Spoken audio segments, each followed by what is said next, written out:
BA first semester micro economics और हमारा topic market. और इसके पहले हम लोग पढ़ चुके हैं बाजार क्या है, बाजार की आवश्यकता। बाजार क्या है? तो वह स्थान, क्षेत्र जहाँ पर वस्तुओं का क्रय विक्रय होता है। सामान्य अर्थों में बाजार की ये परिभाषा है।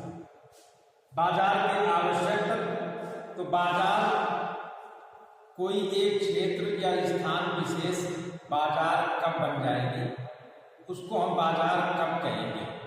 तो उसके जो आवश्यक तत्व हैं वो होना अनिवार्य है। क्षेत्र, क्रेता विक्रेता, वस्तु, समय, कीमत, ये जो उसके आवश्यक तत्व हैं इसको भी हम सब पढ़ चुके हैं। अब बाजार का वर्गीकरण, क्लासिफिकेशन ऑफ मार्केट, बाजार को कितने वर्गों में बांटा गया। तो बाजार को कुछ विशेषताएं हैं उनकी, उस आधार पर वर्गीकरण किया गया है। प्रारंभिक हम लोग केवल इस लेक्चर में 3 वर्गों के आधार पर जो बाजार में बांटा गया है उसका अध्ययन करेंगे, संक्षिप्त अध्ययन करेंगे। विस्तृत अध्ययन एक एक वर्ग को लेकर के बाद में विस्तृत अध्ययन करेंगे। तो पहला है क्षेत्र के अनुसार। तो क्षेत्र के अनुसार 4 भागों में बाजार को बांटा गया है। स्थानीय बाजार, वह बाजार जो स्थान, जो नजदीकी क्षेत्र में लगते हैं, स्थानीय बाजार। तो इन बाजारों में वो वस्तुएं बेची जाती है, दूध है, सब्जी है, सीड नष्ट होने वाली वस्तुएं कहाँ बेची जाएंगी? स्थानीय बाजार। वो वस्तुएं भी जिनको दूसरे क्षेत्र में पहुंचाना कठिन होता है, जैसे भूसा, गेहूं का जो भूसा है उसको दूसरे क्षेत्र में पहुंचाना कठिन होता है। तो ये सब क्या है? ये स्थानीय बाजार वस्तुओं की बिक्री।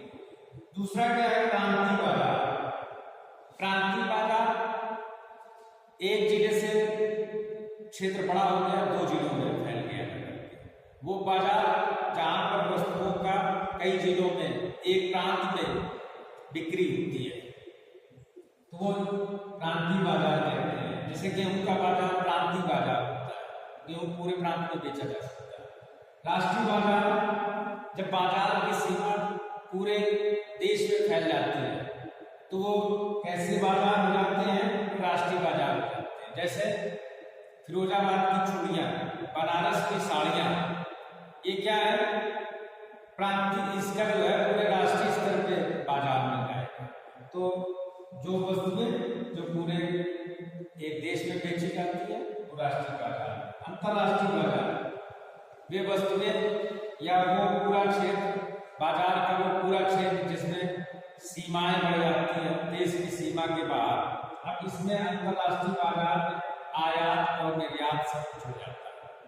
हम जानते हैं सोने और चांदी, डॉलर और रुपए का जो व्यापार होता है, कैसा व्यापार होता है, वो अंतरराष्ट्रीय स्तर पर होता है। तो बाजार क्षेत्र के आधार पर स्थानीय बाजार, प्रांतीय बाजार, राष्ट्रीय बाजार और अंतरराष्ट्रीय। दूसरा क्या है?